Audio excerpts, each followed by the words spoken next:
In today's video, I wanted to go over some honest advice about what I would tell my younger self when it came down to trading. I feel like after 9 years being in the industry, trading full time for this, almost decade of my life, some of the things that I feel like would have helped me get to where I'm at much faster, and things that slowed me down, and things that I could have done better, or things that I knew I should have been doing but I was bullshitting about. If I could talk to my old self, my younger version of me, my younger self, very, very honestly, I feel like these would be those things. So the first thing I would say would be, in the very, very beginning, it would be to focus on the quality setups versus the quantity. I feel like way back when, I would focus on having quantity of setups, like just having setup after setup after setup. And at the end of the day, what I do now compared to back then is I focus on more so the high quality setups. I'll wait for a setup and I'll swing it. And a lot of the times the swings are playing out, and not just that, but it's really good risk to reward opportunities. I feel like back then I was looking at what everybody else was doing. I was looking at how many trades the next person was taking. I was looking at the profits that people are posting in the group chat. And I'm sitting there and I'm like, okay, maybe if I trade more and I'm taking more opportunities and I'm looking for more setups in the market, maybe then I'm gonna be making more money. I'm correlating more setups with more money. Well, in reality now we trade less and we make way more. You feel me? So going back, I would say one of the first things on my mind would be focus on the good trades instead of a bunch of mediocre trades, right? Focus on the highest quality setups, the setups with the most confirmations, the setups with the most confluences. Just remembering that over trading kills, so is revenge trading, right? If you're trading too much, sometimes I remember giving way too much money back. I would have a good trade, make $500-600. By the end of the day, give back $500-600, right? Maybe you can relate. And above that, just focus on finding the edge. So I would say the first thing would be just focusing on the good trades instead of the mediocre ones, right? Now, the next thing I would be focusing on is really understanding how powerful journaling was a lot sooner. I can sit here and I can say, oh, don't over leverage and all this extra stuff, but what I felt like really slowed me down was I did not journal my trades. I did not measure my statistics. I didn't look at my stats. And I feel like when I started writing down every trade and every thought that went with the trades, and even writing down the emotions I was feeling when I was trading specific things, I started to catch specific patterns. I started to see that, when I would trade USD JPY, I would be fucking losing, right? And I never could psychologically understand why I would lose so much trading USD JPY. But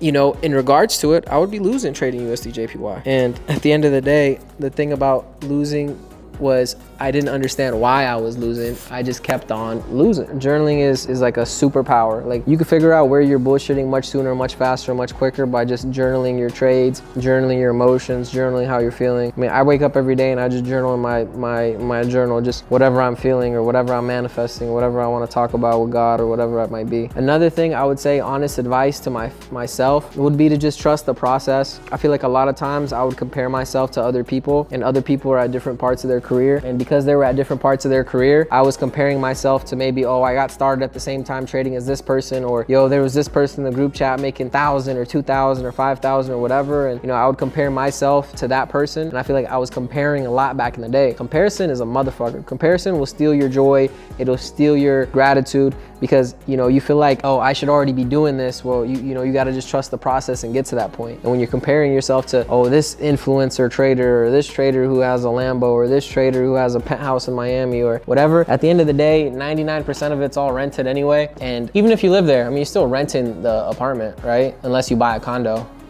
like this cowboy, right? But yo, jokes aside, I feel like I wish I didn't compare myself to others. I wish I just focused on me and my growth and focused on my bag, because it's so easy to hear all the noise and look at the Instagrams and look at the stories and look at the Telegram groups and the Discords and seeing all these other people making money, and you're just like, why am I not doing that? And then you start chasing things. I would just say, just cut off all the noise, only focus on you and your pockets, and run it up just like that. I feel like another part was just believing in myself.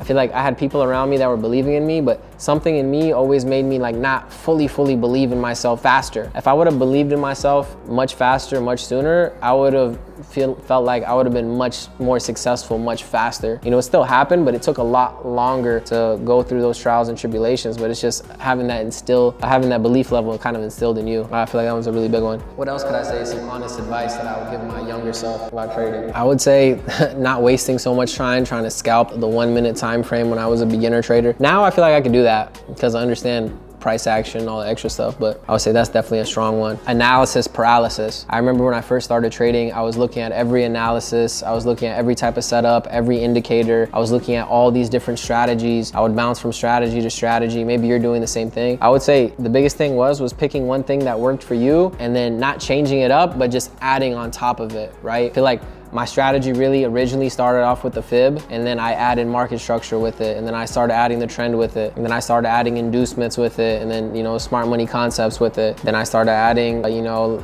liquidity, upside, downside targets, market geometry, like everything that I've come to learn and understand today about the way I trade the market and my strategy or my understanding of how price moves. I just wish that instead of trying to hear this strategy or see what this person was doing or whatever, I wish I would have just found what worked for me faster, or found the mentor that I did find and learned that one thing that I needed and just stick to that one thing and build upon that one thing. And that's a big reason why I see so many people seeing success the way they do with us trading, is just because they're sticking consistent to that one thing or that one setup, mastering that one setup, right? And not necessarily the setup, but the strategy. You could have different entry models within a setup, but just having that one strategy. Another big thing would be understanding that losses are gonna occur, like not beating myself up as much. You know, you gotta understand that the market is not always gonna do what your drawing tool is projecting it to do, right? You gotta understand that sometimes you're gonna be wrong, and that's why risk management is so important.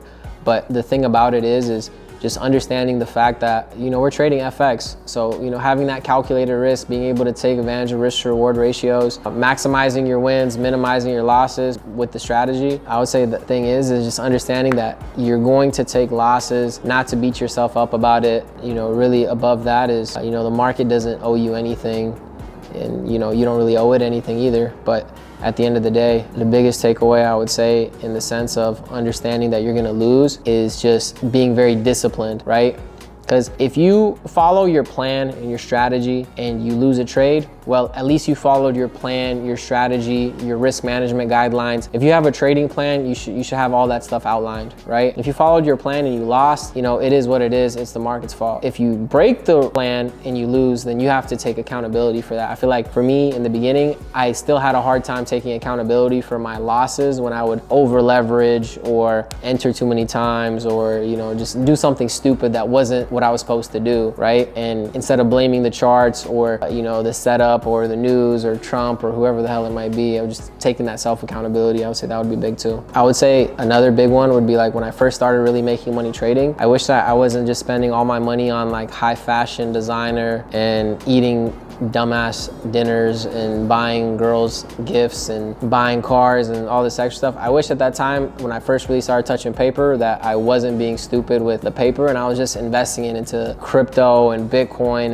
and things a lot faster, a lot sooner. Because at the time I was making a lot of money and crypto was still so down, and instead of buying a whole Bitcoin at a time, I was at the Louis store buying sneakers so girls would wanna, you know, jack me type shit, right? But like, man, it was so stupid. I was to say, don't worry about anything else besides really getting your paper in the beginning. Like, don't worry about the flexing, don't worry about any of that stuff. Don't even worry about girls. Like, I would say, I wish I could go back and do that too. I wish I wasn't such a lover boy, because I'm gonna be so real with y'all, I wish I wasn't focused on girls at that time of my life. Because here's the thing, guys, at the end of the day, you gotta go and get it no matter what. These girls are still gonna be here, they're still gonna be outside, they're still gonna be there in the club in a week, in a month, in 2 months, 3 years. There's always gonna be the girls around, right?